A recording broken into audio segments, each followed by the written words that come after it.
Representative Robin Lundstrom. She joins us a little bit later. And finally, President Biden has been president for 2 years. But last night, in his Only I Can Save America speech, he blamed America's past, or rather blamed America's present state of weakness and fragility on someone else. You know, American democracy is under attack because the defeated former president of the United States refused to accept the results of the 2020 election. And we're going to talk about what is really undermining America's strength, and we're going to talk about the path to restore it with Arkansas Senator Tom Cotton. That's coming up a little bit later here on Washington Watch, so stay tuned. The website is TonyPerkins.com. Lots of resources there for you, so be sure and check it out. Next Tuesday, if you didn't know, is Election Day, and we have a great resource for you, a personalized voter guide to the candidates.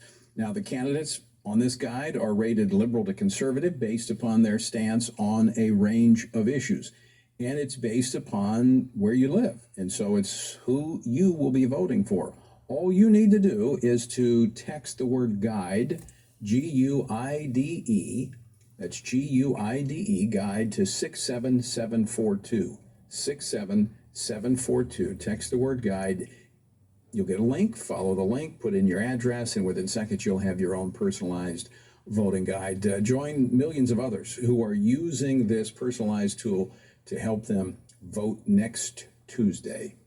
Speaking of coming up this coming Sunday, I'll be at Grace Woodlands in the Woodlands, right outside of Houston, Texas, with Pastor Steve Riggle. I'll be at both morning services, 9 and 11, so if you're in the area, come out and join us. Today's word comes from 2 Kings chapter 12, verse 2. Jehoash did what was right in the sight of the Lord all the days in which Jehoiada the priest instructed him. Now don't miss the qualifier of the qualifier. Jehoash did what was right all the days of Jehoiada the high priest who instructed him. After Jehoiada's death, the king, well, he went off the rails. Jehoiada exemplifies the role of the church.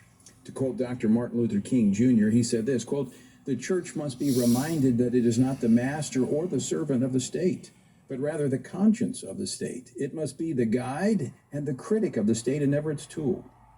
If the church does not recapture its prophetic zeal," he said, "it will become an irrelevant social club without moral or spiritual authority," end quote.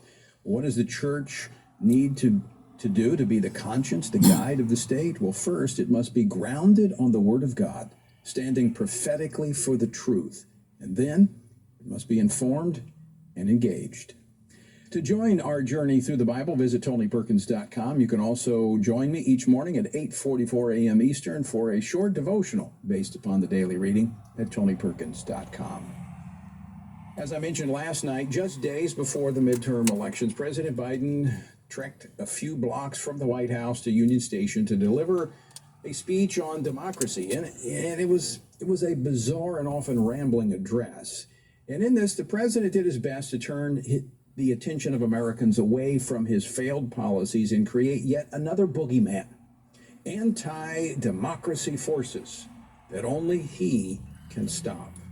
Well, join me now to discuss this and more is Congresswoman Vicky Hartzler. She is a member of the House Armed Services Committee and the House Agriculture Committee. She represents the 4th Congressional District of the state of Missouri. Congresswoman Hartzler, welcome back to Washington Watch. It's good to be here, Tony. Thank you. First, I want to get your reaction to the president's speech last night. He spoke about dark forces. Who do you think he's referring to? Well, he's trying to divert attention away from his failed policies that are going to cost Democrats the House of Representatives and probably the Senate as well. He knows he has nothing to run on, so he's trying to grasp at straws and to attack Republicans. Certainly, he's come up with this new catchphrase, MAGA Republicans or Ultra MAGA. It's ridiculous, and I don't think the American people are going to buy it. You know, Vicki, many of your colleagues that have spoken out about that speech last night called it dark, they called it divisive. I think it's dangerous. I think what the president is doing, he's conflating all of these things. He conflated this attack on Paul Pelosi with January the 6th, with conservative Republicans. I think the president is pushing this nation to a very dangerous point. Well, that's right. And certainly election integrity is not voter suppression. And he's trying to conflate just because we believe that a vote should matter, that is dangerous when it takes a voter ID, a photo ID, in order to get a tattoo, go into a bar, to get on an airplane. I mean, that is very, very reasonable. And he's the one that's actually being very dangerous, as you point out. He and the Democrats for not decrying true violence that occurred in the summer a while back. And then with Justice Kavanaugh, he doesn't have the Department of Justice out there arresting and prosecuting individuals who are breaking the law, and not condemning Chuck Schumer when he openly said and called for violence against the justices and said, you're going to reap the whirlwind if you do this. And those are truly concerning statements made by Democrats. And yet President Biden chooses not to decry those things. And so that is very, very concerning. But I believe Republicans are going to get out in mass force next week, because we recognize that it's President Biden's policies who run this country. We have an open border. We have energy that people can't even afford to put gas in their car anymore. There's record amount of drugs coming across. I mean, you name it, this president and this party has a checklist of how to run America, and they're going down that checklist every day, implementing disastrous policies. And it's up to us as citizens to get out and vote and to take back our country and to stop this train wreck. And I believe the American people will.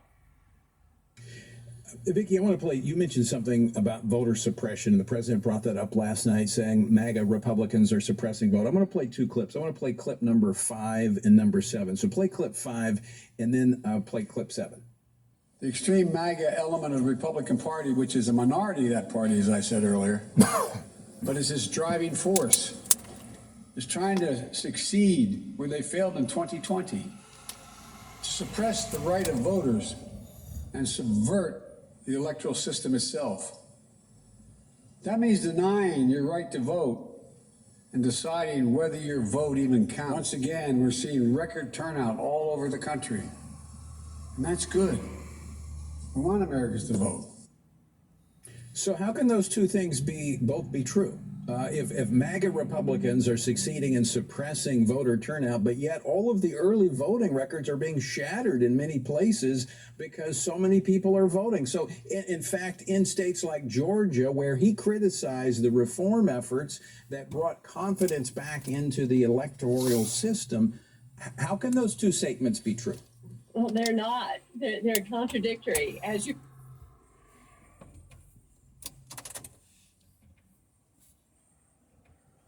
efforts to try to make sure we have election integrity, such as photo ID, is not suppression. It is safeguarding our democratic process. And like I said, you can't get on an airplane without showing your photo ID. You can't get a tattoo, buy cigarettes as a young person, go into a bar. I mean, it's just commonplace. And so it's laughable that Republican efforts in some states promoting voter ID, he's calling suppression. But as you point out, there is no voter suppression. People are coming out of record amounts, and I believe we will prevail. And if anything, it's the Democrats who are rejecting the outcomes. He likes to talk about Republicans saying, well, they're not accepting the results of elections. Well, look at Stacey Abrams. She still has not conceded her 2018 Georgia governor's race, and here she is running again. And so it's just ridiculous. Like I said, the president is just grasping for straws, trying to come up with something to combat and to cover up the massive failures of his administration, as well as the huge defeats that he is going to see next week. Yeah, Vicki, I want to ask you a question. A question I'm asked often is it not frustrating when you hear, the president talking about people who are silent in the face of political violence, people denying the elections? You just pointed out Stacey Abrams, she's not alone. I'm going to play a clip a little bit later that even Joe Biden denied the outcome of the 2016 election. But they're saying, they're projecting onto others the very things that they are doing. Oh, it is very, very frustrating. And the Democrats do that all the time.